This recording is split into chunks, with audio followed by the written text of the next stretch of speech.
Alors, votre masterclass, Aurélie, on va voir quelques images. Justement, rendre la danse accessible, partager votre expérience, c'est ce que vous faites à travers cette masterclass. Beaucoup de danseurs deviennent profs lorsqu'ils arrêtent la scène. Ça n'a pas été votre chemin. Vous avez choisi, on va dire, ce cours à distance. Oui. Pourquoi? Mon chemin n'a pas été celui-là parce qu'on m'a appelé 6 mois après ma retraite pour me proposer la direction de la danse. Le mot retraite, quand on vous voit si jeune, ça fait toujours bizarre d'entendre. Oui, parce qu'un danseur de la compagnie est à la retraite à 42 ans, ça paraît fou, mais c'est le cas.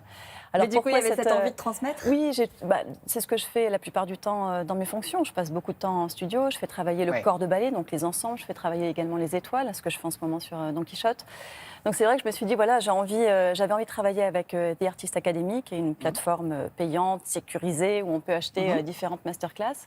Et donc j'ai enregistré 11 épisodes avec des thèmes que je développe, notamment comment construire un rôle, comment être bien dans son corps, comment avoir une bonne posture. Donc c'est ouvert à tous, pas simplement à des danseurs pro. Complètement. Pro, amateurs, les femmes, les hommes, comment identifier ses qualités. Souvent, je trouve que dans le milieu de la danse, et j'imagine pas que dans mon milieu, parce que je vois mes enfants à l'école, on identifie très rapidement tous les défauts, les défauts de tout le monde. Comment voir ses qualités, comment les mettre en lumière, c'est toujours plus facile de développer une qualité que d'essayer de gommer un défaut, quel qu'il soit.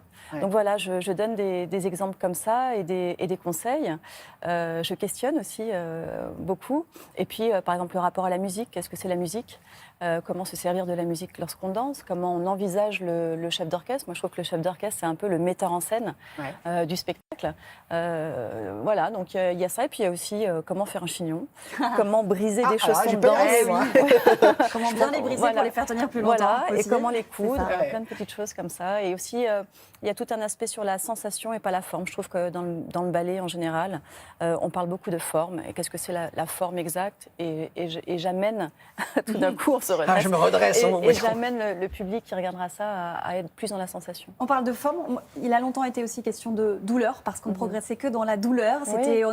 Les danseuses ont grandi avec cette consigne-là. On va voir quelques images de vous. Vous quittiez l'école de danse pour entrer dans le ballet. Vous êtes un pur produit de l'Opéra de Paris. Quels souvenirs vous gardez, notamment de cet apprentissage? Je pense qu'on n'en sait plus la danse aujourd'hui comme on l'apprenait avant. On connaît Thierry Beccaro. Alors, ce qui est vrai, c'est que moi, j'ai entendu à l'école de danse, mais évidemment, c'était une autre époque. Donc, les choses ont évolué. On me disait souvent, si tu n'as pas mal, c'est que tu ne forces pas. Ce qui est complètement absurde. C'est une erreur. Parce que moi, dans ma carrière, je me suis blessée au genou. J'ai été opérée du genou et on m'a dit, tu ne danseras plus. Donc, j'ai réappris à danser.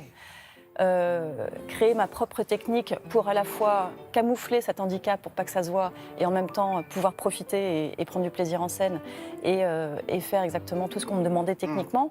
Donc souffrir n'est pas un bon moteur pour bien danser.